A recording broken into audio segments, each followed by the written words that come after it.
یعنی یہ ساری چیزیں کیا تھی؟ ماحول اچھا بن گیا تھا، لوگوں کو مزہ آنا شروع ہو گیا تھا، دلائل کے ساتھ گفتگو ہو رہی تھی، علمی باتیں ہونے لگ پڑی تھی دنیا پاکستان میں، جہاں ویسے تو وہ لوگ کہتے ہیں یہاں فرقہ واریت نہیں ہے. اب فرقہ واریت نظر آ رہی ہے نا اس ملک میں کہ فرقہ واریت یونائٹ ہوئے ہیں، انہوں نے کسی ایک کے خلاف اختلاف کیا ہوا ہے. تو جب یہ آپس میں ایک دوسرے کے ساتھ اختلاف کرتے ہیں تب بھی ایسے ہی کرتے ہیں. لہٰذا یہ سب کچھ ہم نے ختم ہوتے دیکھا. اس ملک میں ایک انتہا پسندی تھی، ایک وہ جو ایکسٹریمزم تھا، ہم نے وہ ختم ہوتے دیکھا. ہمیں نظر آنا شروع ہو گیا کہ لوگ ایک دوسرے پر کفر کے فتوے لگانے سے پیچھے ہو گئے، لوگ ایک دوسرے کو شرک مشرک کافر مشرک کہنا ختم کر رہے ہیں. ہم نے یہ بھی آنکھوں دیکھا کہ لوگ ایک دوسرے کے پیچھے نمازیں پڑھنے کے قائل ہو گئے، ایک دوسرے کو اسپیس دینا شروع ہو گئے، ایک دوسرے کی مسجدوں میں آنا شروع ہو گئے. یار یہ سب چیزیں ہم نے اپنی آنکھوں ہوتے دیکھی. یہ کن لوگوں کے تھرو نے ہوتے دیکھی؟ انہی لوگوں کے تھرو جن پڑھے لکھے لوگوں نے آ کر دین کو صحیح معنیوں میں بتایا، چاہے وہ انجینئر صاحب ہوں یا چاہے وہ مودودی صاحب ہوں، ڈاکٹر ذاکر نائک صاحب ہوں، مفتی طارق مسعود صاحب ہوں، طارق جمیل صاحب جیسے ببر شیروں نے اس ملک میں اتنا انفلوئنس کیا جس کی حد نہیں ہے. لیکن مجھے بتاؤ یہ جتنے بھی لوگ ہم نام لیتے ہیں یہ سارے کیا تہمتوں سے آج بھی محفوظ ہیں؟ نہیں. طارق جمیل صاحب کیا تہمت سے محفوظ ہے؟ نہیں. کیا طارق مسعود صاحب تہمت سے محفوظ ہے؟ نہیں. اب بھی میں سن رہا تھا کہ طارق مسعود صاحب بتا رہے ہیں کہ جب انہوں نے انجینئر صاحب کو یہ بتایا، ویڈیو کلپ بنایا انہوں نے کہ انجینئر پر اس ایک بنا پر، میں خود کہہ رہا ہوں کہ طارق مسعود صاحب نے یعنی کہ انجینئر گستاخ ہے ہی نہیں، اس اسپیسیفک پوائنٹ پر انجینئر پر گستاخی کا الزام لگتا ہے. البتہ اس نے اور بہت سی گستاخیاں کی ہوئی.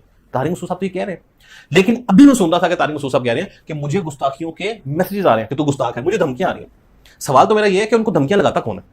کیا انہیں کوئی غیر مسلم دھمکیاں لگا رہے ہیں، سیکولرز دھمکیاں لگا رہے ہیں، ایتھیسٹ دھمکیاں لگا رہے ہیں؟ نہیں، انہیں یہی ملک کے جو مولوی ہے نا، یہ ان کے تیار کیے ہوئے لوگ نے یہ دھمکیاں لگا رہے ہیں. تو جب یہ آپ سب کچھ کریں گے، جب آپ اس طرح کی سیلیبریٹیز کے ساتھ اس طرح کی حرکتیں کریں گے، تو یاد رکھو یہ جو نوجوانوں نے ایک ماحول بنا لیا تھا، الحمدللہ ان پڑھے لکھے لوگوں کی وجہ سے ایک نوجوانوں میں ماحول بن گیا تھا کہ یہ موٹیویشنل اسپیکرز جنہوں نے اپنی پرانی ویڈیوز میں اپنے ٹائٹلز میں لکھا ہوا تھا کہ ہم موٹیویشنل اسپیکرز ہیں، اور آج اپنے آپ کو موٹیویشنل اسپیکر کہلوانا یعنی توہین سمجھتے ہیں، ان سب لوگوں نے دین کے اوپر ویڈیوز بنانا شروع کر دی. یہ سب کچھ انہی پڑھے لکھے لوگوں کی وجہ سے ہوا تھا کہ انہوں نے یہ ماحول کریٹ کر دیا تھا کہ اسپیس مل گئی تھی، اپنی بات رکھنے کا موقع مل رہا تھا. یہ سب کچھ انہوں نے کس طرح سے ختم کیا کہ یہ اسی طرح کرتے ہیں. انجینئر صاحب کو بھی انہوں نے تختہ مشق بنا دیا، یہ طارق مسعود صاحب پر گستاخی لگا دی، یہ مولانا طارق جمیل صاحب کی زندگی حرام کر دی، ان پر بہتان لگا کے ذاکر نائک صاحب کو گندی گالیاں، ان کی ٹائی کو پکڑ پکڑ کے بکواسیات کی. لیکن آج کل کے دور میں انجینئر صاحب کے پاس سارے چڑھ دوڑے ہوئے ہیں. تو اس سب کا کیا نقصان ہو رہا ہے؟ اس سب کا یہ نقصان ہو رہا ہے کہ جو نوجوان بیچاری نسل ہے نا، ان کو جو یہ شوق چڑھ گیا تھا نا دیندار بننے کا، یہ داڑیاں رکھنے کا، یہ آ کر بیٹھ کر ریلیجن پہ بات کرنے کا، بجائے ٹک ٹاک پر ناچنے گانے کے، مطلب ابھی بھی ناچنا گانا بہت ہے لیکن یہ بڑا ایک چینج تھا کہ نوجوان اس طرف آ رہے تھے، بجائے ٹک ٹاک پر بیٹھ کر وہ ناچے گائے، جوئے کھیلیں، شرابیں پیئیں، وہ بیٹھ کر سگریٹ پیئیں یا وہ گندی اور برائی کی حرکتوں میں ملوث ہوں. ہمارے نوجوانوں نے سب چیزوں کو سائڈ پر کیا اور وہ شوق سے دین پر چلنا شروع. شوق لوگوں میں پیدا ہو گیا کہ ہم اس طرح کے دیندار بن جائیں. کتابیں لوگوں پہ پڑھنے کا شوق ہو گیا.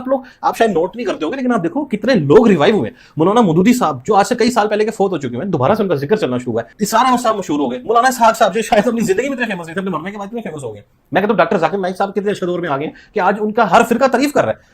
یار یہ سب ہم نے نہیں ہوتے دیکھا. اسرار احمد صاحب کا ہر فرقہ تعریف نہیں کرتا تھا. یہ آج ہم سب چیزیں دیکھ رہے ہیں. یہ کیوں ہو رہی تھی؟ انہیں پڑھے لکھے لوگوں کی وجہ سے. لیکن جب ان کے ساتھ یہ ہوتا ہے نوجوان بیک فٹ پر چلے جاتے ہیں. انہیں یہی فیل آتی ہوگی نوجوانوں کو، ہم سے ڈسکشن کرتے ہیں اور یہی سمجھ آتی ہے کہ وہ یہ سوچتے ہیں کہ یار اگر کل کو ہم سے بھی کوئی بات نکل گئی، حالانکہ ہماری اٹینشن یہ نہیں تھی کہ ہم اللہ معاف کریں، نعوذ باللہ نعوذ باللہ نعوذ باللہ استغفر اللہ، ہم اپنے پروفیٹ محمد صلی اللہ علیہ وسلم کی شان میں گستاخی کرنے کا کبھی سوچ بھی سکتے؟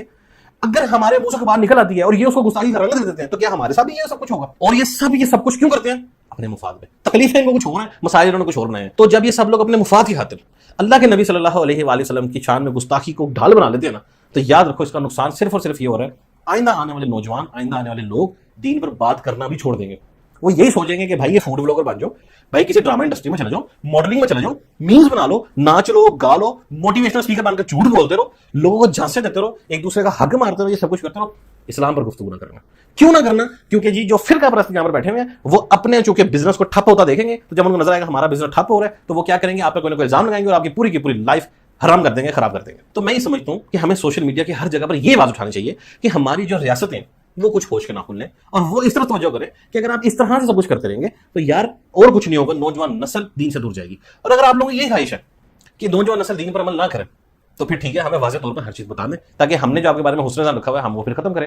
دوسری چیز اینڈ پر میں یہ پوچھنا چاہتا ہوں کہ مفتی تقی عثمانی صاحب، مفتی منیب الرحمان صاحب، کیا آپ لوگوں کو فرق نہیں پڑتا کہ اس ملک میں کوئی ایسا شخص ہے جس کی جان کو خطرہ ہے، جس پر گستاخی کا الزام لگ گیا؟ ہم آپ سے پوچھتے ہیں ایز اے مفتی، آپ کا جو نالج ہے ایز اے مفتی، کوئی آپ نے جھوٹ نہیں بولنا، وہی ہمیں پتہ انشاءاللہ تو کوئی آپ نہیں بولیں گے، آپ سچے لوگ ہیں انشاءاللہ، خیر کی بات کرنے والے لوگ ہیں.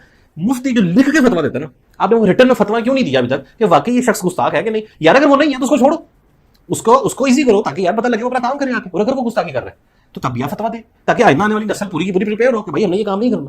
لیکن یہ خاموشی کس طرح کہ نیچے پورے ملک میں آگ لگی ہوئی ہے، اوپر بڑے خاموش بیٹھے ہوئے. لہٰذا شاید مجھے تو یہی سمجھ آ رہا ہے کہ اگر یہ واقعی اس لیول پر پیک پر کوئی بات ہوتی نا تو ابھی تک اوپر سے کوئی نہ کوئی آرڈر آ گیا ہوتا، یعنی بڑے لوگوں کا، کسی بڑے مفتی کا فتوا آ جاتا، یار کچھ تو ہوتا. لیکن نیچے سارے علماء اتنا بول رہے ہیں اور ایک شخص کی جان کو بھی گستاخی میں ڈالا ہوا ہے، اس کی جان کو خطرے میں ڈال دیا ہے، کوئی میٹر نہیں کرتی اس کی لائف، مطلب کوئی بھی ہو سکتا ہے، وہ کل کو کوئی بھی ہو سکتا ہے. تو پھر کیا ہمارے ملک میں یہ ہوگا مفتیان کرام جو بیچ میں آئیں گے کہ یار ہاں یار یہ سچ ہے، یہ جھوٹ ہے، یہ صحیح ہے، یہ غلط ہے، اس کا یہاں پہ یہ فیصلہ بنتا ہے، اس کا یہ فیصلہ بنتا ہے؟ کوئی چکر ہی نہیں ہے یار. تو ٹھیک ہے بھائی، پھر اللہ تعالیٰ ہمارے ملک پر رحم فرمائے. میں تو جو سمجھوں یہی سمجھوں کہ بھائی میرا تو یہی خیال ہے کہ ٹھیک ہے آپ لوگ جتنا بچ سکتے ہیں حالات و واقعات سے اتنا بچیں، اور اپنے آپ کو بالکل کسی مصیبت میں نہ ڈالیں. ٹھیک ہے، کیونکہ یہ انجینئر صاحب کوئی فرد واحد نہیں تھے، ان سے پہلے بھی لوگوں کے ساتھ یہ ہوتا رہا، اور شاید چونکہ ہمیں تو یہ نظر آ رہا ہے کوئی کسی نے سبق نہیں سیکھا، آئندہ جیسے ہوتا رہے گا. لیکن ہاں جو حق ہے اس پہ ہم ڈٹے ہوئے، اس پہ تو ہم ڈٹے رہیں گے. یہ میں آپ کو بتا دوں، کیونکہ ایسا نہیں ہے کہ کسی ایک شخص کے جیل میں چلے جانے سے یا مر جانے سے ہم لوگ اپنے موقف سے ہٹ جائیں گے. وہ موقف تو ہماری نسلوں میں شفٹ ہوگا، اور آہستہ آہستہ آہستہ آہستہ وہ آپ کی جڑیں مزید کھوکھلی کرے گا. یہ جو آپ کو ڈیمیج اس شخص نے دیا ہے نا، اللہ نے اس شخص کے ذریعے دیا، یہ ختم نہیں ہوتا. لہٰذا ان شاء اللہ تعالیٰ جو ڈیمیج ہونا تھا وہ تو ہو گیا، مگر میں پھر بھی یہ کہتا ہوں ہمارے بڑوں کو چاہیے ہوش کے ناخن لیں اور اس ملک میں رہنے کے قابل ماحول بنائیں. یہ جو ایک جنگل کا قانون ہے، جنگل کا ماحول بنا ہوا نا، خدا کا واسطہ اس سے سب کی جان چھوڑیں. اللہ تعالیٰ آپ سب کو اپنے حفظ و امان میں رکھے. میرے لیے بھی دعا کیجیے گا، میں بھی آپ سب کے لیے دعا کروں گا. اللہ حافظ.